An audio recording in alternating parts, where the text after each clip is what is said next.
আমি পরোটা বিক্রি করি, আপনারা খান, রিভিউ দিন, আমাকে কিছু জিজ্ঞাসা করুন, এই পর্যন্ত।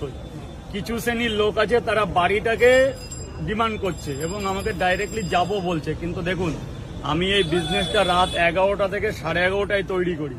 ফ্যামিলিতে ওর মধ্যে 3টে মেয়ে ছেলে থাকে, 2টো বয় থাকে, ছেলে থাকে, এগুলো ফ্যামিলি সমেত করা হয়। হ্যাঁ, এবার এইখানে কে যেতে চায়? এরকম মন মানসিকতা কার?